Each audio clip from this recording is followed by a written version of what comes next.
Hi అండి, అందరికీ నమస్తే. నేను మీ Rama. Welcome back to our YouTube channel Lakshmi Chaitra vlogs.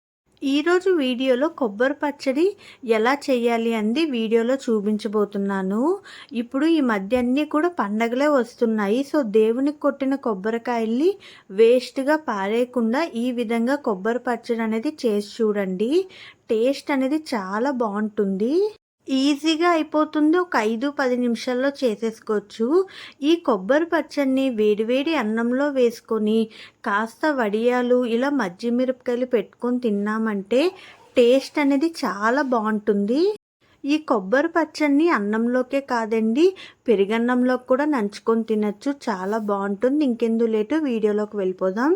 ముందుగా స్టవ్ ఆన్ చేసి ఇలా ఒక కళాయిలోకి ఒక 2 టేబుల్ స్పూన్ల వరకు పల్లీలను వేసుకొని దోరగా ఫ్రై చేసుకోవాలి.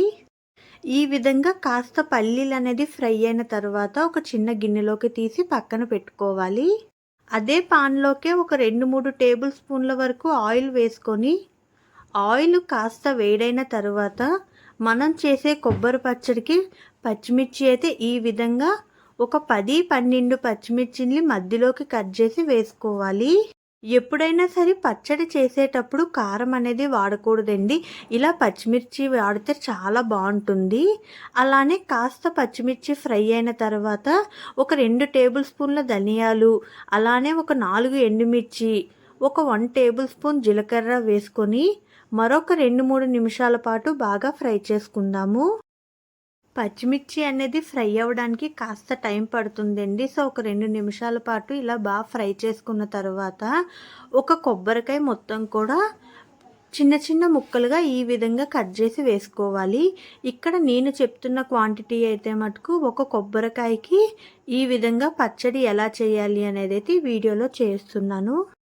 ఇలా మొత్తం కొబ్బరికాయ అంతా కూడా చేయకుండా ఒక హాఫ్ కొబ్బరికాయ మటుకే చెయ్యాలి అనుకుంటే ఇప్పుడు చెప్పిన క్వాంటిటీస్ అన్నీ కూడా హాఫ్ క్వాంటిటీస్తో చేసుకుంటే మనం కొబ్బరి పచ్చడి అనేది ఒక 4 వరకు సరిపోతుంది. ఇలా కాస్త కొబ్బరి ఒక 5 నిమిషాలు ఫ్రై అయిన తర్వాత కాస్త కొంచెం కొత్తిమీర అనేది ఈ విధంగా వేసుకొని అలానే 1/2 టీ స్పూన్ పసుపు వేసుకొని మరొక 5 నిమిషాల పాటు బాగా ఫ్రై చేసుకోవాలి. ఈ పచ్చడిలోకి కొత్తిమీర అనేది వేయడం వల్ల టేస్ట్ అనేది చాలా బాగుంటుంది. ఈ కొబ్బరికాయ ముక్కలు అన్నీ కూడా మరీ ఎక్కువగా ఫ్రై అవ్వాల్సిన అవసరం లేదండి. కాస్త లైట్గా ఫ్రై చేసుకుంటే సరిపోతుంది. ఇలా కొత్తిమీర కూడా కాస్త మగ్గిన తర్వాత ఇంకా ఒకసారి మొత్తం కూడా బాగా కలుపుకొని స్టవ్ ఆఫ్ చేసుకొని ఒక 5 నిమిషాల పాటు పక్కన పెట్టేసుకోండి, చల్లగా అయ్యేంత వరకును. ఇప్పుడు ఒక మిక్సీ గిన్నెలోకి మనం ముందుగా ఫ్రై చేసి పెట్టుకున్న పల్లీలను వేసి ఒకసారి బ్లెండ్ చేసుకోవాలి. ఇలా పొడి పొడిగా చేసుకున్న ఈ మిక్సీ గిన్నెలోకి మనం మగ్గించి పెట్టుకున్న కొబ్బరి, పచ్చిమిర్చి, ఎండుమిర్చి అన్ని దినుసులు ఉన్నాయి కదా, మొత్తాన్ని కూడా మిక్సీ గిన్నెలో వేసుకొని రుచికి సరిపడినంత ఉప్పు అలానే కొద్దిగా నీళ్ళను వేసుకొని గట్టిగా రుబ్బుకోవాలి.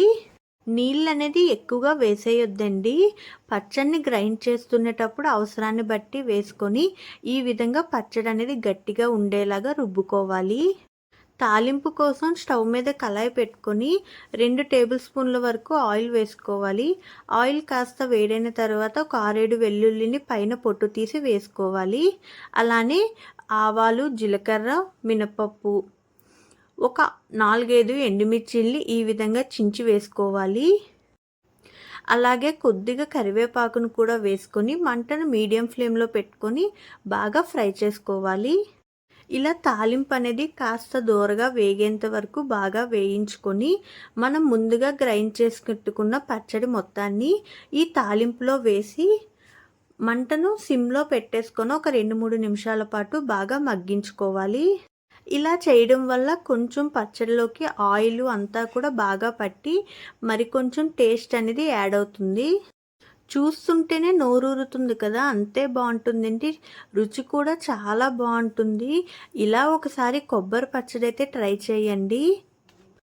ఈ కొబ్బరి పచ్చడిని వేడివేడి అన్నంలోకే కాకుండా పెరుగన్నం అని చపాతీ వాటిల్లోకి కూడా తినొచ్చండి. ఎంతో రుచికరమైన ఈ కొబ్బరి పచ్చడిని ఒక 5-10 నిమిషాల్లో చేసేసుకోవచ్చు చాలా ఈజీగానే. సో ఇలా వడియాలు ఇంకా మజ్జి మిరపకాయలు వాటితో ఈ కొబ్బరి పచ్చడి వేసుకొని తిన్నామంటే టేస్ట్ అనేది ఇంకా అమృతం అని చెప్పొచ్చండి. చాలా బాగుంటుంది. మరి ఇంకెందుకు లేటు మీ ఇంట్లో కూడా ఒకసారి ట్రై చేసి ఎలా వచ్చిందో నాకు కామెంట్ చేయండి. Thank you for watching.